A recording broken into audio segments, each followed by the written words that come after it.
Glory to Jesus.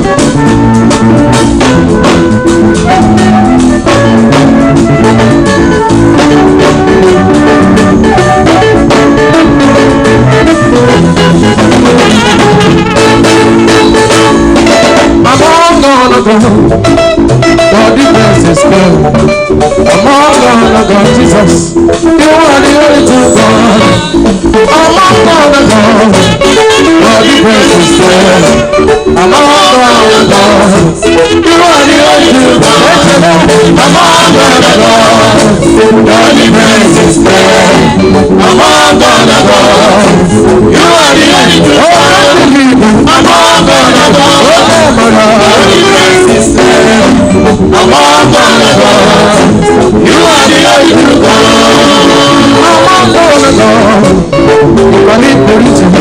Only Tina Dama. Only Tina Dama. Only Tina Dama. Only Tina Dama. Say, oh, I can't do the game. Oh, I can't do the game. Oh, I can't do the game. You say, oh, I can't do the game. But I'm not to the game. Somebody got my level. It's all in the back of the world. Oh, don't be in the winter. Yes, and there's a woman. I'm on the God. I'm on the God. Your defense is God. I'm on the God, Jesus. You are the only true God. Yes, you know. I'm on the God. Your defense is God. I'm on the God. You are the only true God.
chase. Papa no gide no rurugile.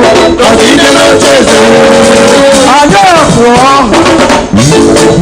Hey. Solo.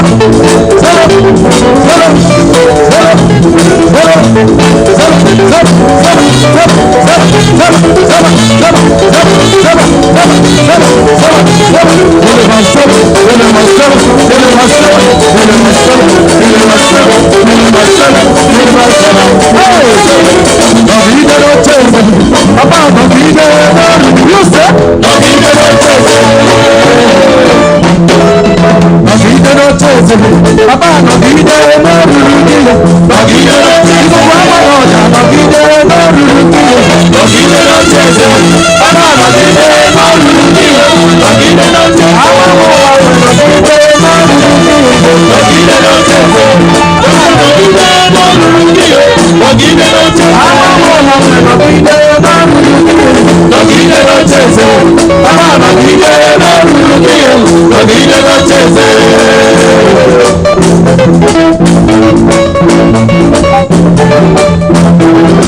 Agenda money go the bed, you ain't never go. Agenda money the bed, you ain't never go. No, he don't chase me. No, he don't chase me. Papa, no, he don't know who you be. No, he don't chase me. Come on, no, he don't know who you be. No, he don't chase me. Papa, no, he don't know who you be. No, he don't chase me.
Jesus, we worship your name. Lord, we worship your name.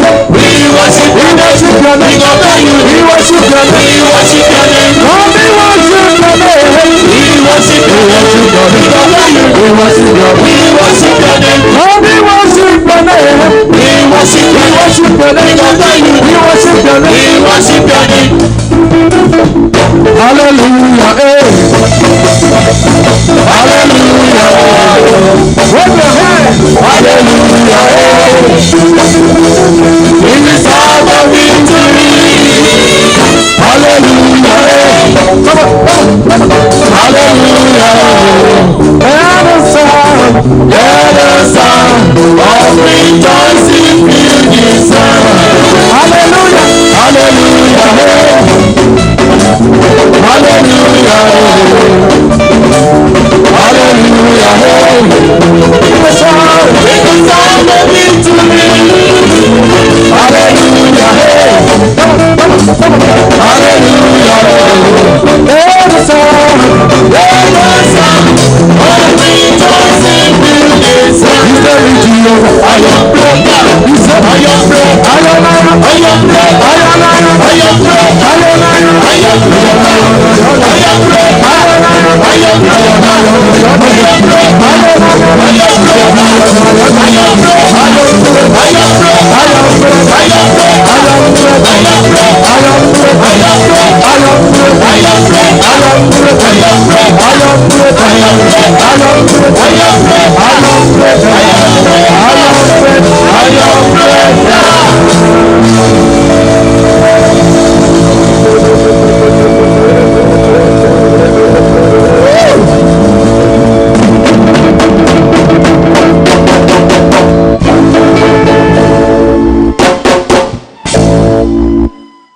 Amen.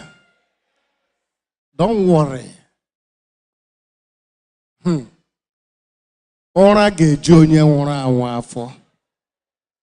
Shabbat is coming. And we are waiting for them. Hallelujah. All right, now we invite all the women to come for their sacrifice card. The band will continue. For your sacrifice card. The band.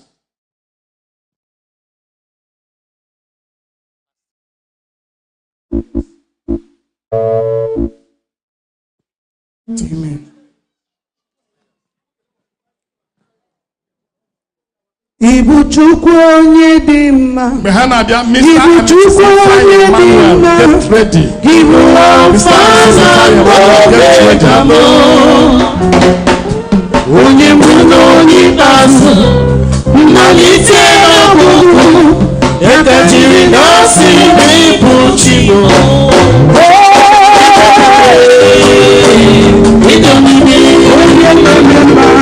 Ibu ọfana mbọ onye mbụ n'onye ikpeazụ mmalite ọgwụgwụ ekechiri n'osi n'ịbụ Chigo.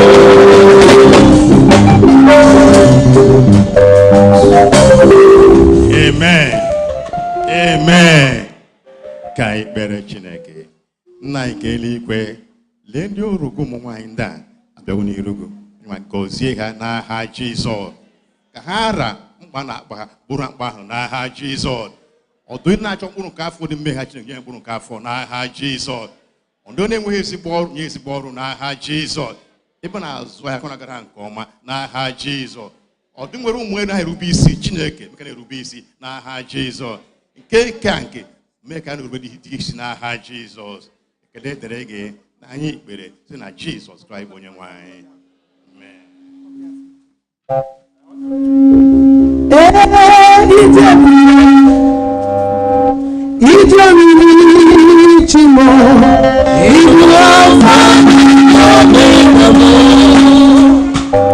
Onye mụrụ ikpeazụ mmalite n'ọgwụgwụ ya ka ndị na-asị ịbụ Chigo. Chioma Oyama Idomimi O Chile Ibu Alpha and Omega. Onye mụrụ ikpeazụ mmalite n'ọgwụgwụ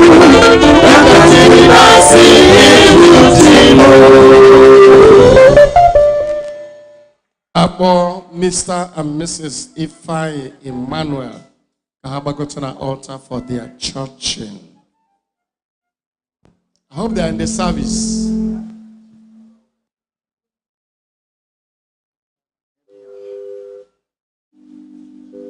Are they in the service, or do we go on to another thing?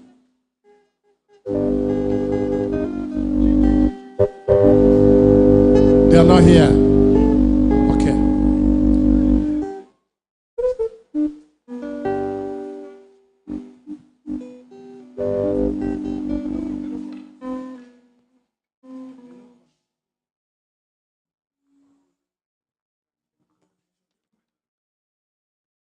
Lord, onye nwanyị nọnyere unu n'aha Chineke na onye isi nchaja anyị bụ the venerable Chijioke Nwagwu, anyị na-anabata mmadụ niile bịara na ofufe nri nke ụbọchị taa. Anyị sị onye nwanyị gọzie unu n'ebe ọ dị ukwuu n'aha Jizọs. Unu aga-agba aka ngọzi Chineke si ebe ala n'aha Jizọs. Biko anyị ga-adị mkpa ka anyị ga-enụ ọkwa ndị a dị oke mkpa. Anyị nwere ozi ọma dị mma, good news, ka m kpọọ ya n'asụsụ Bekee. Mr. and Mrs. Uchenna Ekogu, ha Jehova ji nwanyị ọhụrụ gozie ya n'ụtụtụ a this morning. Hallelujah. Jehova na-emere onwe ya aha na chọchọ Mesaya. So anyị na-asị Chineke onye mere ka ekele dịrị n'ebe ọ dị ukwuu n'aha Jizọs. Biko divine ambassadors a na-akọwa na ọ na-agbasa ụka, biko unu ga-echere ndị divine ambassadors, ndị salvation n'otu aka, biko ndị salvation soldiers, biko ọ bụrụ na agbasa ugbu a unu ga-echere maka unu nwere oke ọgbakọ dị oke mkpa. Ndị light bearers n'otu aka akọ, biko asị ndị light bearers dịka a na-agbasa ugbu a, biko gbalịsie dịka unu chere unu nwere gịnị oke nzukọ dị oke mkpa. Ndị light bearers, biko cherenụ ọ na-agbasa. Biko enwere onye bụ taa bụ oge mbụ oge izizi onye so anyị n'ofe nri, biko ọ bụrụ na enwere taa fere Jizọs aka ka ụbọchị mbụ. Hallelujah. Oh, biko thank Jesus. Biko atọ nkunu guzo ọtọ, biko kunu kelee Jizọs anyị, guzo n'ọtọ. Ndị nọ n'akụ, biko kelee na ha, biko nabata na ha n'aha Jizọs. You are welcome in the name of the Lord. You are welcome in the name of the Lord. We can see all over you the glory of the Lord. You are welcome in the name of the Lord. Biko kwuru n'okwu unu, ụkọchukwu na-abịa ihu n'anya ugbu a. Na nwa akere na-abịa ihu n'anya, biko kwuru n'okwu unu, biko ka ụkọchukwu ji aka ya nabata unu. Ọ ga-adị unu ga-ahụ ịdị mma Chineke na chọchọ Mesaya n'aha Jizọs. Hallelujah. Biko n'ụbọchị taa anyị ga-enwe follow up, biko maka enwere ordination. Anyị ga-aga ordination ugbo ọ na-agụcha ọkwa ndị a, biko so ụmụaka unu jide na na bụ unu. Anyị ga-enwe follow up study n'ụbọchị taa, mana anyị na-akọwa na mgbe a ka enwe midweek Holy Communion service. I just can ekele ndị a niile bịara last Wednesday. Asụ ọ ga-adị unu mma n'aha Jizọs. Ngozi unu nọtara n'ụbọchị ahụ ọ ga-adịgide. Enwere ndị vikasị, anyị nwere Holy Communion 6 a.m. ha kawarụ wee bịa mere n'ụbọchị ahụ. So 6 a.m. on Wednesday, biko anyị na-enwe Holy Communion service. Nga ọ ihe ngozi nke ukwuu. Jehova n'ezi eme gịnị ebuli anyị elu. Anyị na-ekwe unu nkwa na ọ ga-abụ so only 1 hour. Ọ ga-akarị 1 hour. 6 a.m. to what? To 7. Biko ndị ụkọchukwu ga-agba mbọ keep to time. 6 a.m. to 7 a.m. Ọ ga-akarị 1 hour. Sometimes like last Wednesday we finished before under 1 hour. Before 1 hour. Biko gbalịsie, come and present yourself. Take this communion over the highest service and when Anglican Church. Bunu nemeka onye nwanyị ga-agozi n'aha Jizọs. Na izu ụka na-abịa ọ ga-abụ Martins. Ọkwa na ma elekirisi n'ụbọchị a Wednesday a ga-enwe moment of gịnị transformation. Jehova na-emekwuru onwe ya ha na that program. Biko bịanụ gbalịsie n'ike bịa unu na-abịa unu ga-ahụ ngọzi na ịdịmma Chineke n'aha Jizọs. Ka ọzọ na-eso ya bụ na next Sunday ụzọụka na-abịa ga-abụ Martin service. A ga-enwe group anniversary Thanksgiving. So biko unu ma onwe unu gbalịsie n'ike mgbe unu na-abịa ime anniversary unu. Ekpere anyị bụ unu ga-ahụkwa anniversary nke 2026 n'aha Jizọs. Okay, ndị elders ugbu a na-asụ ndị elders niile ha ka a nwere statutory faith clinic nke ga-abụ n'ụbọchị 28 of August na All Saints Church Yaba. Asụ ọ dị oke mkpa bụ ihe dịrị ndị elders niile na ha ga-agbalịsi ike ka ha soro na nzukọ a na-akpọ faith clinic. Asụ na bọs ga-apụ mgbe ọ na-akụ elekere nke ite. By 9 a.m. the bus will leave here. Then finally, Shabak. Akwụ na-agba egwu na-agba na-awụli elu. That day, unu ga-agbagide. Unu gbachaa n'ụbọchị Friday, 10th of October by 10 p.m. Biko mgbe ị na-abịa, ka m sọ ka na-asụ Igbo. Yiri your dancing shoes. Akịma nwere shoe ọ ga-abụ gị yiri ya. Ya na igbe egwu a na-eme gịnị a na-adaba. Ebe ka ị ga-abụ gị gbachaa ị na-ala ị na-ete ụkwụ. Biko eyiri ụdịrị shoe ahụ bịa n'ụbọchị ahụ. Ị ga-eyi ka ọ ga-abụ gị yiri shoe ahụ gị gbachaa egwu ị na-azụ dike na-agba egwu na-eme gịnị n'ala. Mgbe na-eme ka onye nwe gozi n'aha Jizọs. Enwe ọnwụ na enwe ọkwa ọzọ dị mkpa anyị nwere biko tutu anyị agbasa a ga-eme ka unu mara. Hallelujah. Can somebody say big amen? All right. We want to inform us. When you are a worker in Church of the Messiah, a worker, whether men are on any of the fellowships, any of the groups, Guild of Steward or choir, band, marshals, Sunday school, anywhere you belong to, anywhere worker, there is a very important retreat on Saturday, 30th of August. And the time is 9 a.m. Our dear brother Evangelist Prosper will be coming. This retreat is very important for everybody and also compulsory for every worker. Because Jesus.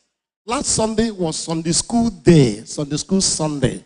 But for want of time, we could not take the normal collection for Sunday school day. The vicar has directed I give us see what good at every exit point. I got now retiring collection. The vicar has directed. Let God bless you. Drop something for the poor. Drop something that the Lord lets you in your heart. Drop something for Sunday school programs. The first 2 Wednesdays of September are going to be very special moment of time. The first 2 Wednesdays of September are going to very first 2 Wednesdays of September. Please make us 2 Wednesdays of this church. First 2 Wednesdays of September. First 2 Wednesdays of September. Moment of transformation. Make it going to be a special one. And the time is 6 p.m. each of these days. First 2 years. Each of these days. Please keep it. Keep here.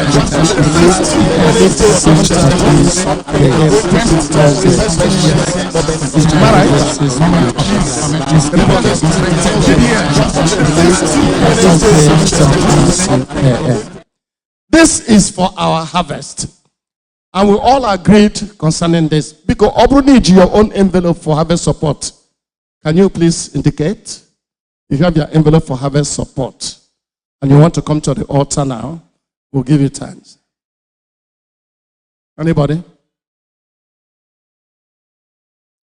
And you haven't gotten your own envelope. The envelope is here. The envelope is here. The harvest committee will go around and give it to you. The band, you play for us. Those that have their envelope, please come to the altar and let us pray. The band.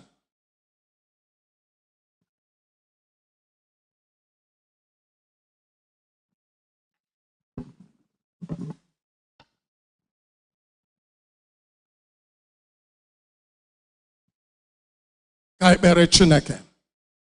Anyị na-ekele gị Chineke nke pụrụ m ihe niile, onye ihe ọma niile si n'ebe ọ nọ wee bịa.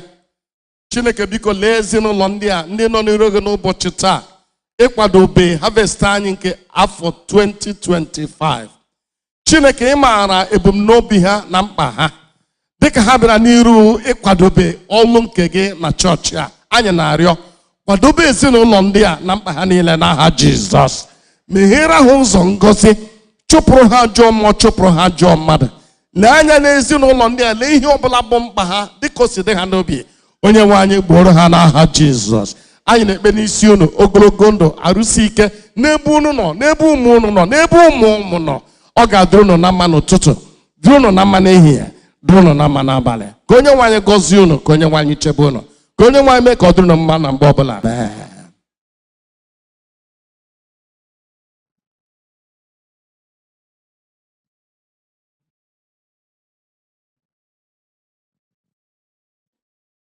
The Lord be with you.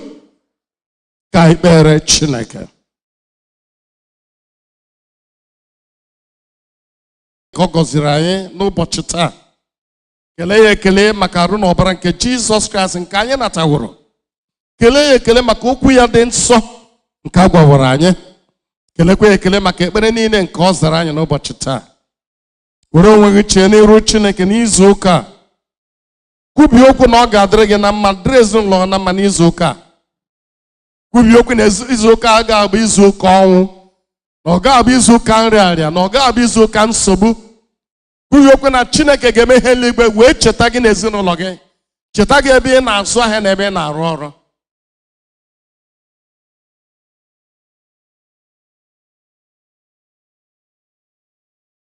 Anyị ekpe n'aha Jizọs.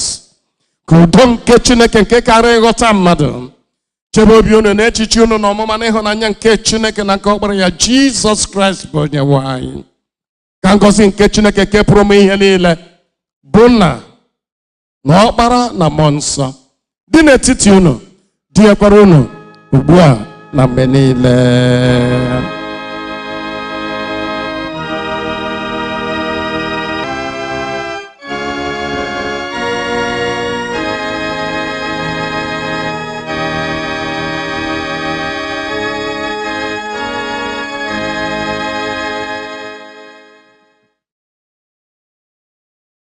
N'aha onye isi anyị bụ dike anyị na-ekele mmadụ niile maka ọbịbịa unu bịara na izu ụka na ofufe nrọ a. Anyị na-echeta na-ekelekwa ndị Gideon Steward, the choir, the band, the choir master, the organist. Anyị na-ekele the wardens and the vergers, na-ekele the sextons and the clergy, even the clergy wife. We greet the marshals and every other person. Thank you very much for the contributions you made. Ekpere anyị bụ na Chukwu ga na-agọzi anyị niile n'ije ozi a n'aha Jizọs.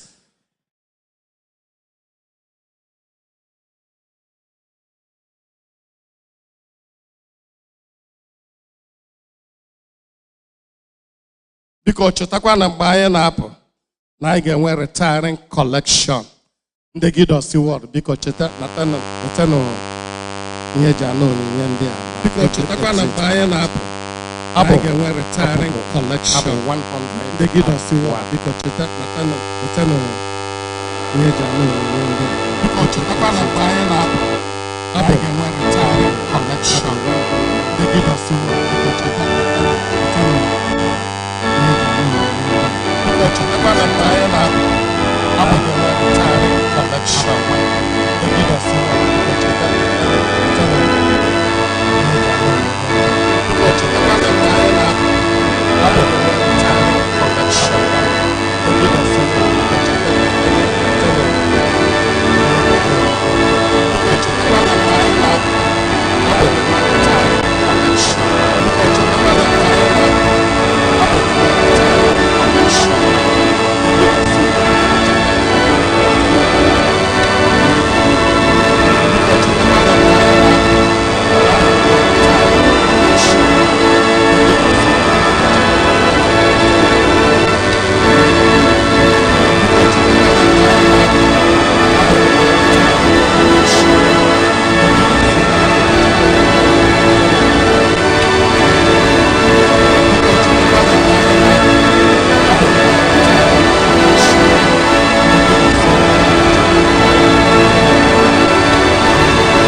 ga-abụ eze.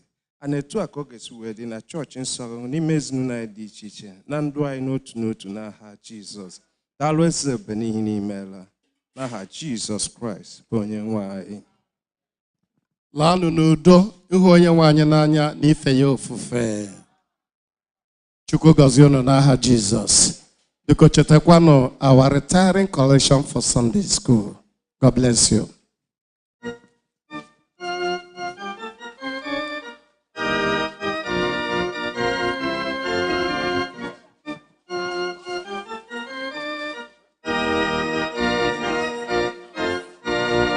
Offering boxes are the